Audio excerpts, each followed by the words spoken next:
people are just dating each other aimlessly. You're just shooting love at random strangers and keeping it going for 2-3 years with no goal. So in this video, I'm going to be sharing important questions that you need to be asking your partner, especially when you actually feel like you might be getting married soon.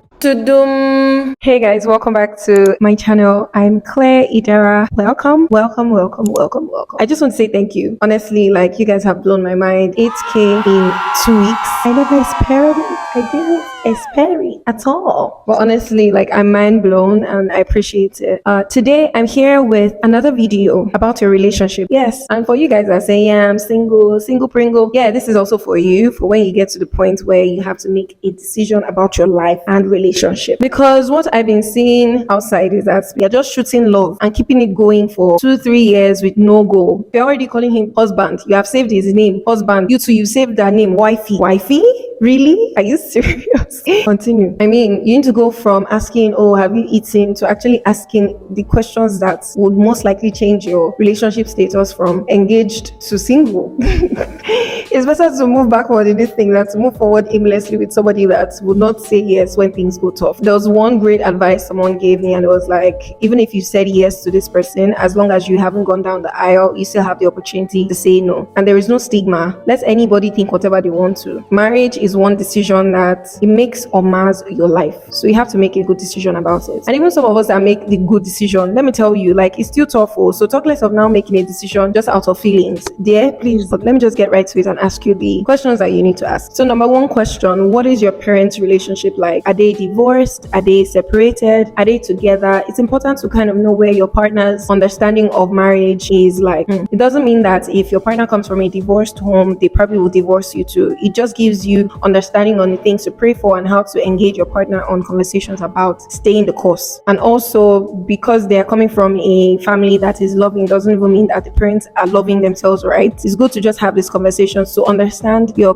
partner's parents' dynamics, so that you guys know what you would like to do better in your own marriage, and also what you would like to carry on that your parents are currently doing. Actually, now it's looking as if this video might be long because I'm giving explanations to these questions. I don't know, please tell me if I should just proceed with the questions, go figure, or I should be explaining. So I'm not asking these questions according to any hierarchy, so it's important for you to watch this video till the end, because you really don't know what kind of question I'm going to ask, and it's everything really boils down to if you're really serious about this relationship and want to really ask the right questions. Maybe before I continue, I should tell you where this topic or this video really was inspired from. I was watching IG Live by PK from CCI. Him and Pastor Tolu were doing like an online flash dating thing on IG Live, and it just occurred to me that a lot of the people that were on that live didn't have the right questions to ask themselves. So you were meeting a potential babe or guy and you're not asking the right questions, so there is no point. You probably miss a good person in your life because you're just asking, what's your best color? I mean, especially when you've gone to a point where you already know their best color. What is there else to say? And some people are like, I don't know what to say. You just be sending each other pictures. That's how you get idle and start sending nudes. Anyway, let's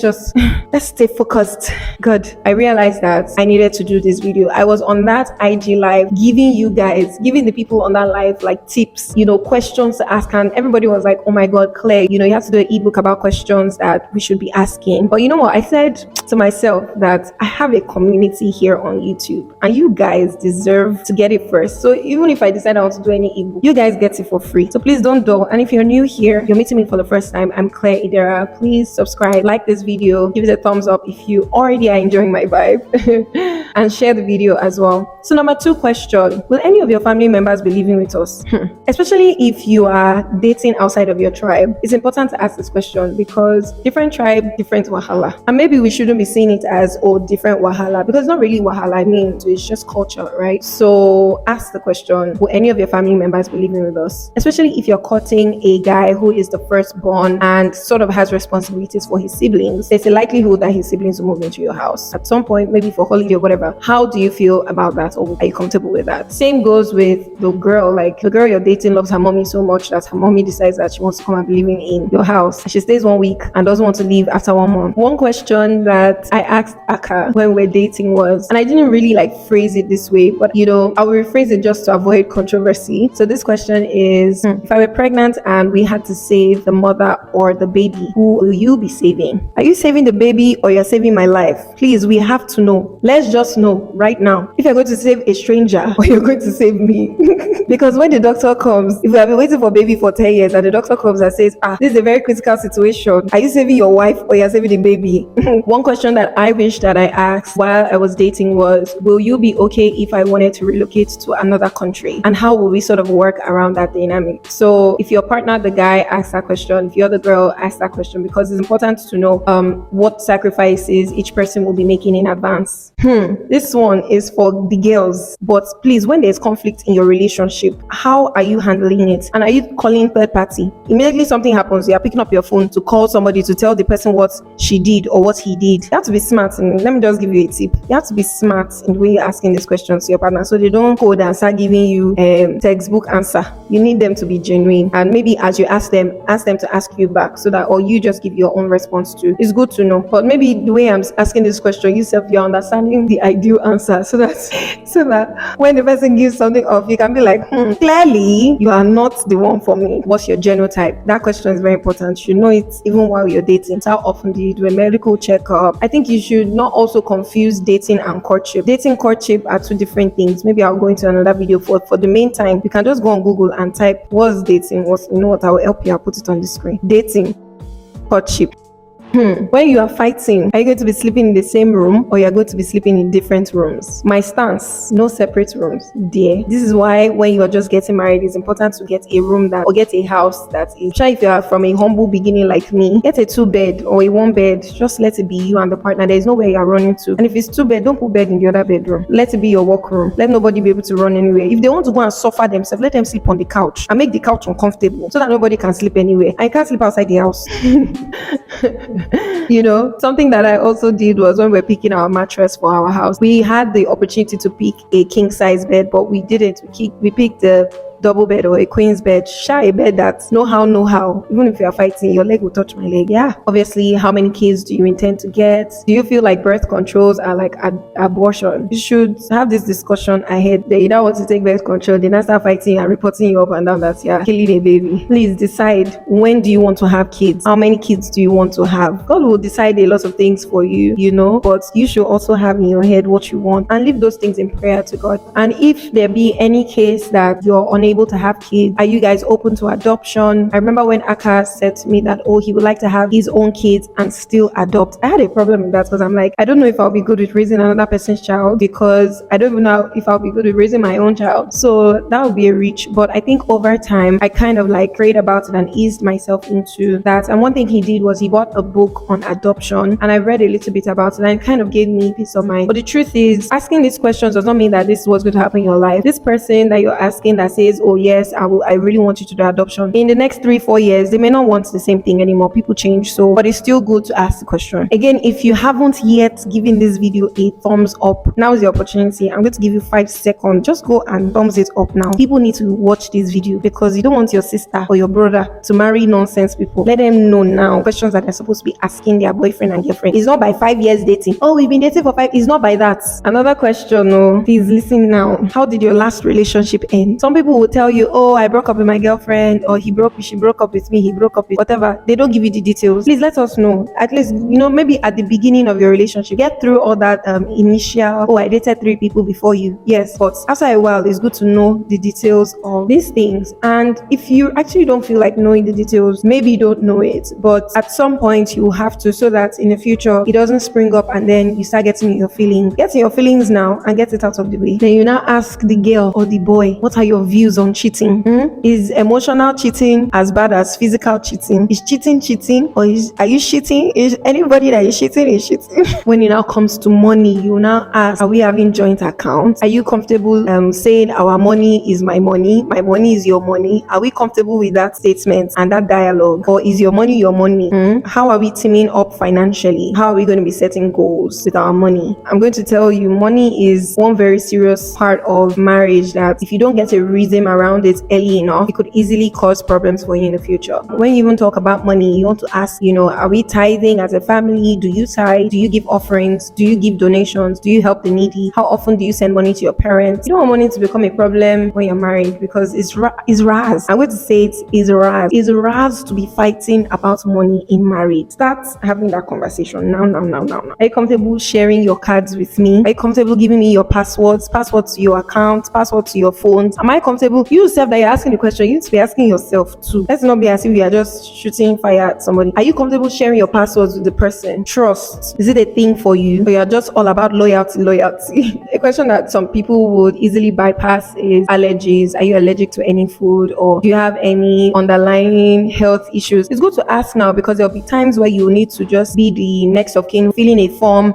as emergency, and they'll ask you, are there any allergies? You don't want to write none, and then they'll now go and give your partner something that. So it's good to know ahead. Are they allergic to paracetamol? Are they allergic to beans, prawns, meat, chicken, eggs, nuts, whatever it is? It's good to know if they've had any accidents in the past. Just generally, both of you go and do a medical checkup. Some churches, before you get married, will always mandate you to do a medical checkup. Check if you have HIV. So it's not be that you now married, you now say that you have hepatitis B, HIV, AIDS, whichever STDs. Please do check up before you marry anybody. Then you now go ahead and start discussing, about your temptations, your struggles. If you're Christian, talk about your besetting sins. Do you struggle with masturbation? Do you struggle with theft? Do you struggle with lying? Are you constantly backbiting? Talk about these things. Do you struggle with homosexualism? It's good to know what your partner's struggles are, not just to hear it and then be like, hey, I can't marry you, because a person's struggles is not who their identity is. It's just a fragment of, it's like they are children of God. It's something that God can definitely deal with if they are open to releasing it to God and beginning that journey.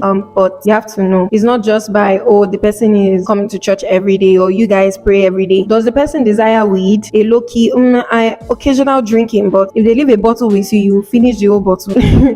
It's good to ask this question, because you know where a person's mindset is at, but it's literally a conversation you need to discuss. Does your partner have addiction problems? It's not until a person becomes addicted before they know they have addiction problems. Have you ever fantasized about doing drugs? Share this thing with your partner. You don't need to talk to me about it. I'm not your partner, but tell your partner. Then when you have kids, how are you going to discipline the children? Are you going to be forming, let mommy be beating the boy, let daddy be patting the boy, doing good cop, bad cop? There's nothing like that. There's no good cop, bad cop with parenting. Everybody is bad cop. Everybody is good cop at the same time. So there will not be any, I prefer daddy over mommy. Let's not start that. Have the conversation. How do you want to discipline your children? Do you want to be occasionally smacking? Is it going to be naughty corner? Obviously with finances for the children, who is going to be paying the school fees? How are you going to be splitting responsibilities, financial responsibilities in your home? How are you going to even be managing the finances? Are there investments? Are you going to be doing investments? Are you going to be saving in an account separately? Are we going to be having separate currency? Like, what's the plan for your finances as you're building together as a family? Even going back to that kids question, do you even like kids in the first place? Do you like children? So that when you see children, you'll be stop shouting. Do you like children? If you don't like children, let's know that we're not having more than one, so that you don't kill the children with your frustration. What are your deal breakers? And this question is based on your core values as a person. My pastor Mrs. always recently has been talking a lot about core values when you're dating. You need to know what your core values are, because what my core values are and not what another person's core values are. So what is a deal breaker to me may not be a deal breaker to you. So if we're talking about your partner not knowing how to speak proper English, or just having the H factor, if it is a deal breaker for you, you cannot marry the person and then be saying, maybe they will change. Maybe they will change. Don't marry somebody with the hope that they will become a different person in the future, because that's where we'll now be saying, we're separating, we're divorcing. What's your stance even on divorce and separation? Are we enter it, we die there? Are we dying there? Is it really for better or for worse? Like, I want to ask one question, but you know what? I will save it to the last. So you watch this video to the end. See, you're not even focusing. You're not focused. These questions are the questions you need to be listening to. Write it down, so that when he calls you, or when you call her this evening, or whatever time you're watching this, you will ask them how their day was.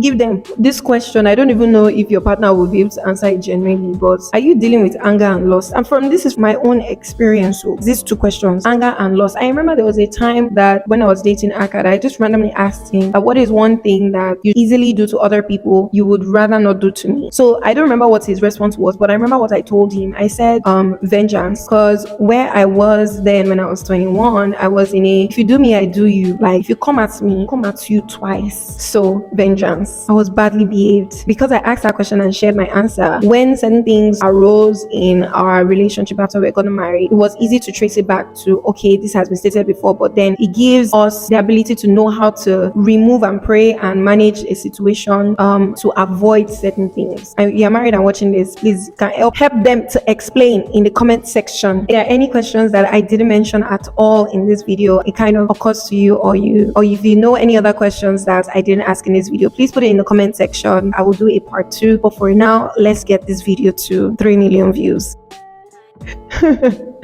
Oh god. Anyway, love you guys, and I'll see you in my next video. Bye.